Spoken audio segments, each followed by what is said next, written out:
Welcome everyone, this is Yvonne Davis. Welcome back to my channel where I do general astrology and political astrology. And as I promised in my last video on the Leo new moon and Mercury direct, I am doing another political video because the sound quality on my last two was not very good. And so I promised I would do that, and I'm going to do that.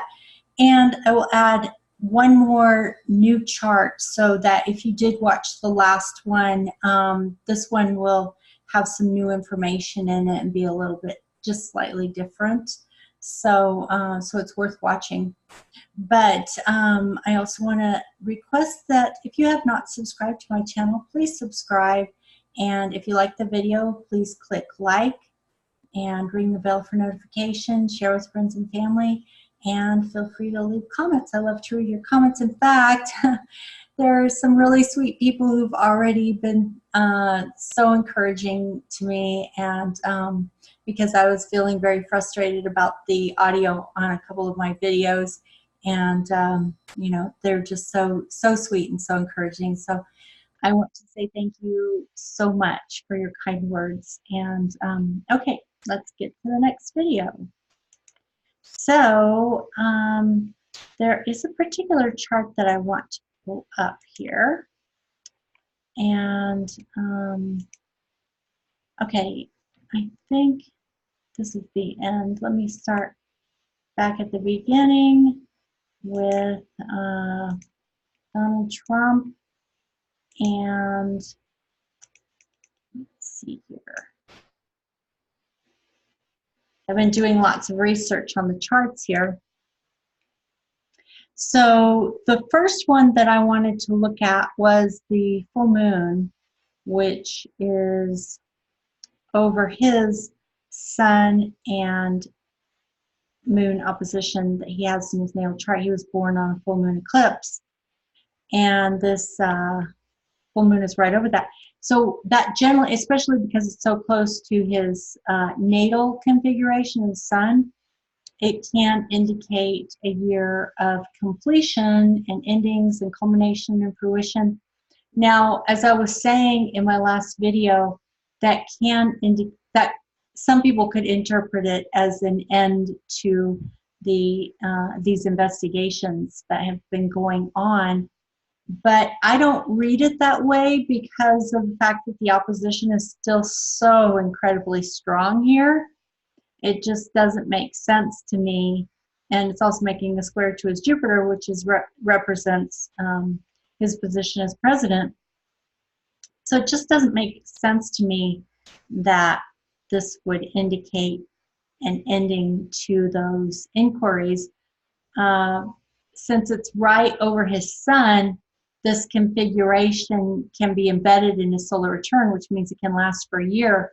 So what I'm basically doing is I'm showing you charts that are indicative of endings.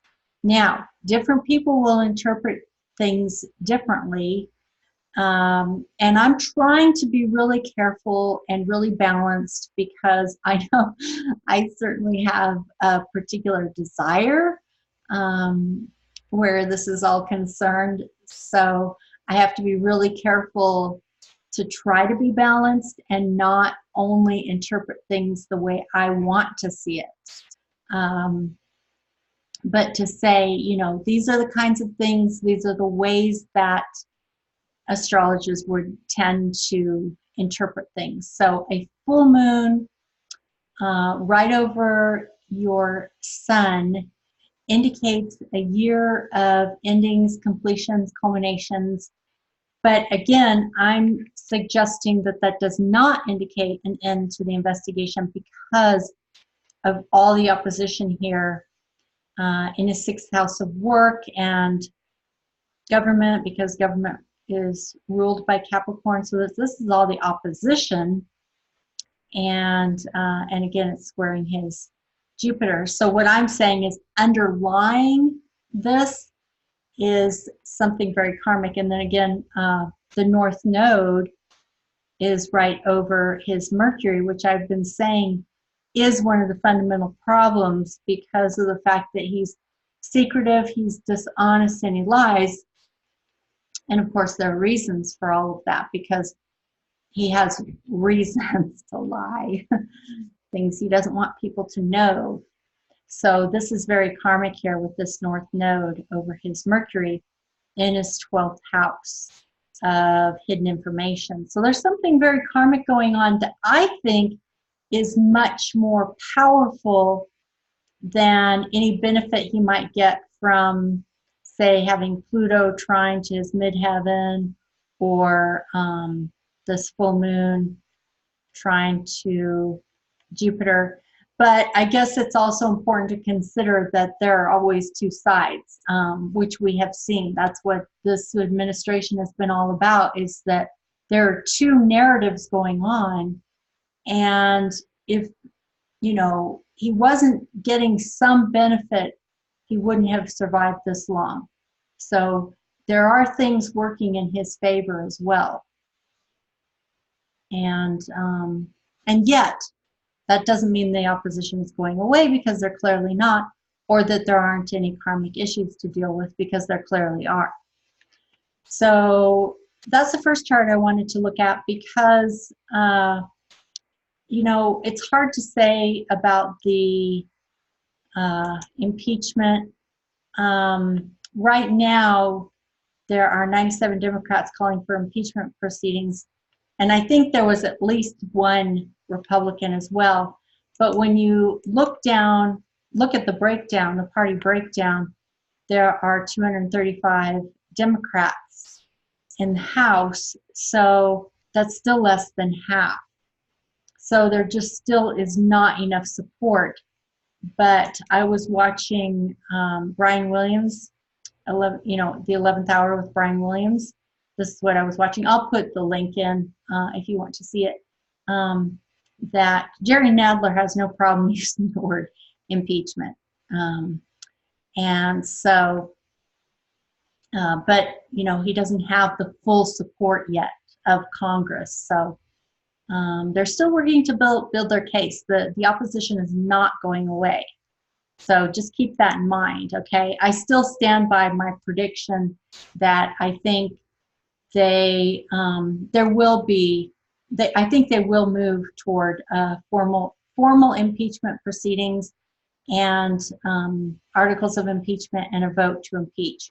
It's just that if they don't have enough really hard, concrete evidence, which is what they're trying to get a hold of, they know that they will, the Republicans will just completely obliterate them.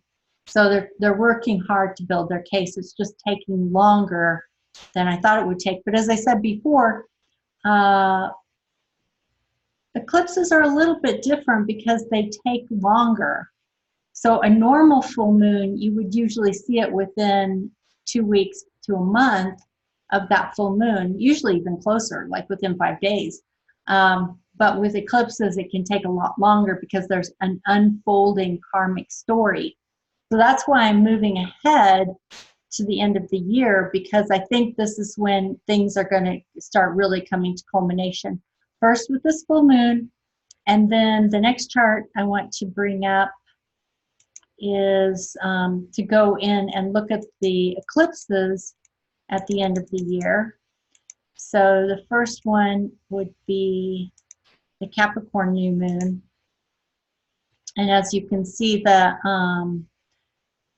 new moon conjunct Jupiter opposite the North Node is really squaring his Neptune. And I keep saying that I think this is the fundamental karmic issue, is the fact that he keeps secrets and he lies.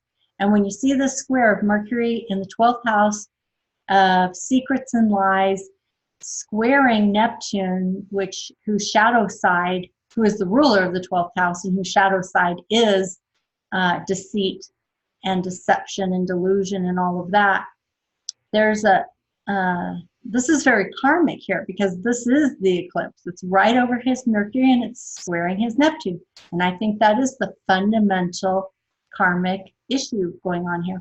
And again, we see the rack of doom, which is the blue line, which is quincunx, and that is a karmic readjustment, and then the other blue line here, and then the oppositions in the center. That's called the rack of doom. So that's not, I mean, it's clear that the opposition is not going away, okay? So let me go ahead and pull up the Capricorn full moon eclipse. And now, as you can see, he is getting some benefit to his midheaven. And as I said, you know, obviously he wouldn't have gotten as far as he has if he didn't have some people supporting him. So the green is where he's getting support, whereas the red, the opposition, and the squares are literal opposition and squaring off against him. And this gets intensified because of the Pluto-Saturn conjunction. And as I said before, this will go all the way from January 10th to January 14th. So it's five days there that will be really intense, with planets racking up in and stacking up in the degrees here of 20, 21, and 22. So, and that's right over the full moon is illuminating his house of lies and secrets. And with it being an eclipse on top of that, I really think that this is when it's all going to come to a head, you know, that the information is really going to start being illuminated and secrets being revealed. And because this is incredibly karmic. And so, you know, it's hard to wait. It's like painful to see him getting away with the things he gets away with. That's why we have to trust in divine justice. I believe he will receive divine justice. Okay, one more chart I want to show you. Actually, I think there were two more charts, because there was one chart that was, see if I can find that. With this one, okay. Yeah, this one shows where Mars comes in at 20 degrees, because as I said, Mars is a timing trigger.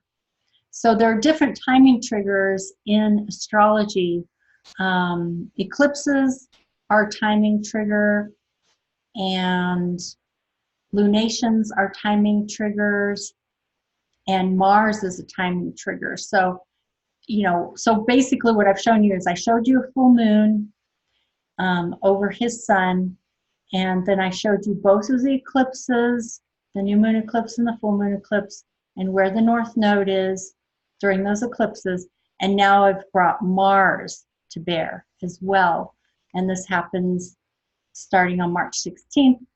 Mars will reach that 20-degree point of the full moon eclipse. And then it will move in over these other degrees of 21, 22, and on. So March is, we're also going to see, you know, I would say anywhere between now and the end of the year, and then at the beginning of 2020, it's going to be really intense. And so, as I was saying before, he has this yod. It's called a boomerang yod, or sometimes called the finger of God. And I saw this in Paul Manafort's chart. So I will put a link also to Paul Manafort, that video on Paul Manafort, so you can see, because we all know what happened to Paul Manafort. Okay, so then, like I said, there was one more chart that I was going to show you. I think this is it. Okay, so then this takes us all the way through to the summer, because as I said, I'm not predicting he will actually be removed from office through the impeachment, because it's never happened in the entire history of the United States. Presidents have been impeached, but they've never been removed. Even Nixon was not removed through impeachment because he resigned and was pardoned. So again, you can see a really strong boomerang yod here, the finger of God, but yet he gets these trines too. So he's got a support network in spite of everything. And again, we've got the square to Jupiter going on here and the square to Neptune. So it's not necessarily easy, but he does still have some support system. Now, this is the other one I wanted you to look at, which is a new moon eclipse with the lunation in Cancer and the node in Gemini. The reason why this is important is because if you study astrology, you become familiar with these patterns. Astrology, one aspect of astrology is pattern recognition. You just watch the same patterns happening over and over and over again, and then you know what correlates to them. So when you watch patterns of eclipses, basically it takes about 1.5 years for the nodes to move through the signs, and they move backward through the zodiac. And so what you'll see is you will get your first eclipse with the node in the sign that's just finishing up. So for example, we got our first eclipse in Cancer about 1.5 years from this date, with the node still in Leo, and that was the beginning. So you get them both ways, to finish and to end. So you finish the series of eclipses in one sign, and then you begin them in the next sign. So you can see this new moon here in Cancer is the last eclipse that will happen in Cancer, and the North Node has already moved into Gemini, and it's starting a new series of activities. So again, with this boomerang yod, finger of God, I don't see how this can be a favorable beginning for him. In fact, I think it's an end because it's in his 12th house of endings. And it's, you know, I mean, this is almost exact. It's only a little more than 1 degree apart. So this is, I mean, talk about new moon eclipse. This is almost exact. And it's in his 12th house of endings. So I think something is ending here. I can show you lots of examples of things, reasons why I think things are ending for him. And I don't mean in a favorable way. I mean, I think his presidency is going to come to an end with this one term. And then, of course, there will be Mars retrograde in the 9th house. And as I said before, the 3rd and 9th houses rule elections. So having Mars retrograde in the 9th house during the election would not be favorable for Donald Trump. And that's another reason why I think I keep seeing signs that that the Democratic candidate, if she's female, she could have a very good chance of winning. Okay, so as we go, forward in time, I'm going to show you more and more of these charts that I've been discovering and researching, and of course, then we'll see how things unfold with the continuing investigation that's going on by the Democrats. So, for all of you who are having such a difficult time with that last video, I hope this was better for you and that you were able to get the information that you wanted. And again, if you haven't subscribed to my channel, please subscribe and ring the bell for notifications, click like, share with your friends and family, and please leave comments. And again, my summer special is still going on, so I will leave the link in the box below if you are looking to get a reading. And I will try to get back to you as soon as I can. And thank you so much for your support. I really appreciate it. I'll talk to you later. Bye-bye.